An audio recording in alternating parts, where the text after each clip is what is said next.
Chappie, don't worry. What's wrong? When Chimaev attacked Ian Machado Gary unprovoked backstage, fans scrambled to defend him. Now a U.S. Air Force veteran alleges the UFC middleweight champion kicked him in the chest at Dubai International Airport. What defense will they offer this time? On February 28, 2026, reports surfaced about 46-year-old U.S. Air Force veteran Rich Patterson accusing Khamzat Chimaev of assault at Dubai International Airport. Patterson claimed via Instagram that the incident happened February 5, 2026, while he traveled alone back to the United States. He described approaching Chimaev as any fight fan would approach an admired champion, seeking a greeting or photo opportunity. Patterson alleges what followed was disturbing. He claims Chimaev and 7 to 8 other individuals surrounded him in an intimidating formation. According to his account, Chimaev then charged forward and kicked him in the chest. This allegedly occurred between 1 and 2 in the morning, with Patterson insisting the entire incident was recorded on airport CCTV cameras. Patterson described himself as a husband, father, brother, and veteran, emphasizing that no one deserves such treatment regardless of the fighter's condition, whether hungover or intoxicated. He referenced long-circulating rumors about Chimaev's wild behavior in MMA circles. His post-tone remained firm and uncompromising. He tagged TMZ and other outlets hoping for media coverage. In the comments, Patterson provided additional details, specifying the February 5th date and claiming Chimaev was briefly jailed before being released. However, no evidence or official records have emerged supporting this detention claim. No booking reports, police statements, or confirmations from Dubai authorities have materialized. The accusation rapidly spread across MMA media and social platforms. Reddit threads analyzed every angle, while some users joked about receiving chest kicks from a man who finished 9 of 15 professional opponents in the first round. Others demanded proof, including CCTV footage and hospital records. Community reactions were immediately divided between skepticism and concern about Chimaev's alleged conduct. One MMA community account on X directly challenged Patterson's accusations, calling them false, and labeling his behavior attention-seeking. This account claimed they requested the CCTV footage Patterson said he was providing to others, but Patterson refused to send it. They also stated that others requesting footage received nothing. Patterson maintained he was polite and non-aggressive in approaching Chimaev, pushing back against suggestions he provoked the encounter. While some outlets speculated about potential intoxication or provocation, Patterson's story remained consistent across his posts. He portrayed himself as a respectful fan who follows the sport and fighters, someone who watched Chimaev's career and simply wanted a handshake or photo, not someone seeking trouble or trying to provoke one of combat sport's most dangerous competitors. The timing raised additional questions for skeptics. Patterson claimed the incident occurred February 5th but didn't post about it until weeks later. Why wait if a UFC champion kicked you in front of witnesses at one of the world's busiest airports? Why not contact authorities immediately or post that same day? Patterson hasn't addressed this delay directly, leaving the timeline gap as ammunition for doubters. As these reports emerged, neither Chimaev nor his management team had publicly responded to the allegations. The UFC issued no statement, no CCTV footage was publicly released, and no police reports were filed or made available. The claim remains unconfirmed and entirely one-sided, one man's Instagram account against everyone else's silence.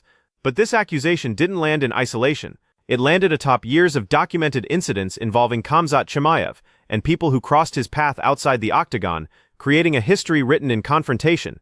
I went up to Sarukian. I congratulated. Patterson described approaching Chimaev with what he characterized as simple goodwill, congratulating Sarukian first before turning to acknowledge Chimaev as champion. I said, "Hey, champ, what's up? When are we going to see you back?" He goes, "I don't know, brother. Whenever. Smash." "All right, cool." Slaps me on the back. I'm like, "All right, cool." According to Gary's account, their exchange began casually with backpats being exchanged in a calm atmosphere. However, a security guard stepped between them, seemingly detecting something beneath the surface-level pleasantries. Gary laughed off the interruption, questioning why security would intervene during what appeared to be a friendly interaction. That moment marked the tone shift. Multiple reports and additional footage angles show Chimaev reaching over the security guard to shove Gary in the chest or shoulder area. Background voices can be heard saying, "Whoa, whoa, whoa," and "Easy time, don't worry about him," as more security rushed in. Coaches stepped between them while the hallway erupted into controlled chaos, typically seen inside the cage, not outside it. As the situation escalated, Chimaev reportedly screamed threats at Gary, telling him he would mess him up, but Gary didn't back down. Instead, he turned around and delivered what became one of the most quoted lines from the entire incident. You're meant to be a champion of this sport. You're a child. You're taken away from your friend's win over here. How about you calm down, slow down, and have a bit of respect?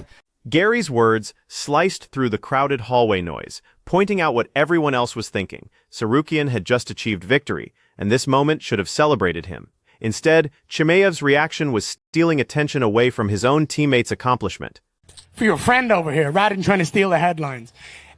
Do you want the honest truth? It's little energy. Then came Gary's final assessment, delivered with bluntness that left zero room for interpretation. If I need to show you're the champion of the world. No one needs to see you be tough. You don't need to have these anger management issues. Just be a man. The provocation debate ignited online immediately. Initial clips posted by Gary portrayed Chimaev as the obvious aggressor, but a different angle from Tsarukyan's team later emerged, showing Gary's backslaps as potentially forceful, which some fans interpreted as deliberately provocative. Opinions split down the middle, with some calling Gary fake for editing his video to appear victimized. Others argued Chimaev's reaction of shoving someone and screaming threats backstage was disproportionate regardless of how hard a backslap was delivered. Afterward, Chimaev posted then deleted threats toward Gary on social media, reportedly calling him a white boy who wouldn't survive 1 minute in his world. No UFC sanctions were reported, and the two have since traded insults about a potential fight, but the incident remained the most visible example of Chimaev's aggression toward another person outside sanctioned competition. This was footage that actually existed, a confrontation captured on camera from multiple angles, providing the context for Rich Patterson's accusation. It feels as if like you can't even hurt a fly, and all the documentaries and all the... In an interview that's... An Instagram interview surfaced showing an interviewer directly addressing Chimaev about appearing incapable of harm outside the cage, gentle even, while suggesting something lurks underneath. Videos that I've seen of you while I was researching you, I was like, this man has a switch.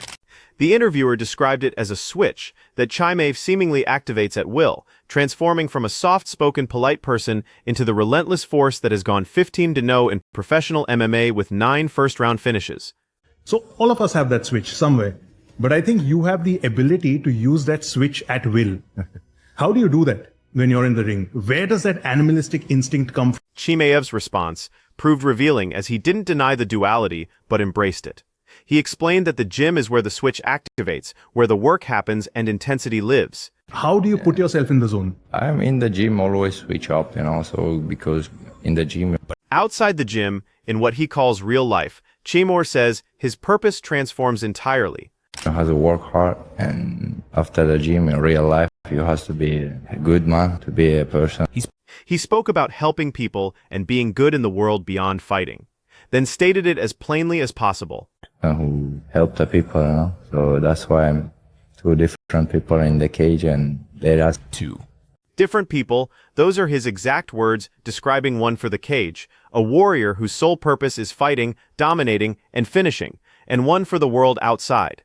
Has to fight, beat somebody up, so show the toughness, show who I am, real warrior in the cage. However, here lies the tension. Chimaev insists the warrior remains in the cage, claiming that outside he doesn't want to hurt anyone.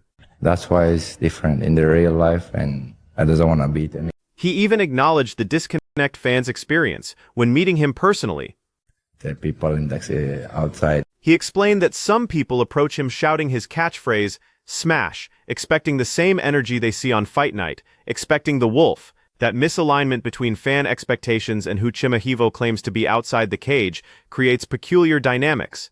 It generates situations where intensity can be misread, playful interactions can escalate, and the line between fighter and man becomes blurry for everyone involved. This same dynamic played out with Ian Machado Gary backstage in Qatar, a friendly exchange that escalated either because of Chimaev's volatile temperament or because the other party pushed wrong buttons depending on whose perspective you trust. It's the same dynamic Mearshare experienced backstage in 2020, confusion about why Chimaev was being aggressive with no cameras, audience, or reason to perform. And it's the dynamic underlying Rich Patterson's accusation. A fan approaches a champion at an airport to say hello, and according to the fan's account, the switch flipped where it wasn't supposed to. The feuds tell the same story from different angles, with Paulo Costa saying their hatred is very real, not promotional or manufactured. Costa claims Chimaev messaged inappropriate content to his girlfriend's Instagram, suggesting she find a better man, with Costa saying just hearing Chimaev's name makes him angry. They were booked for UFC 294, but the fight fell through, and as of early 2026, the beef remained unresolved and deeply personal. The Strickland situation mirrors this pattern as two men who trained in the same gym and were once friendly became enemies over a misunderstood text message neither would let go. The result was a former champion allegedly carrying a firearm to a training facility because he feared what Chimaev might do. Chimaev detailed the entire saga on a 2025 podcast calling Strickland's behavior deranged, but from Strickland's perspective, the threat of violence from Chimaev felt real enough to warrant arming himself. That's the intensity level surrounding this man, where even people who know him, trained alongside him, and seen the gentle side up close, still feel the need to take precautions.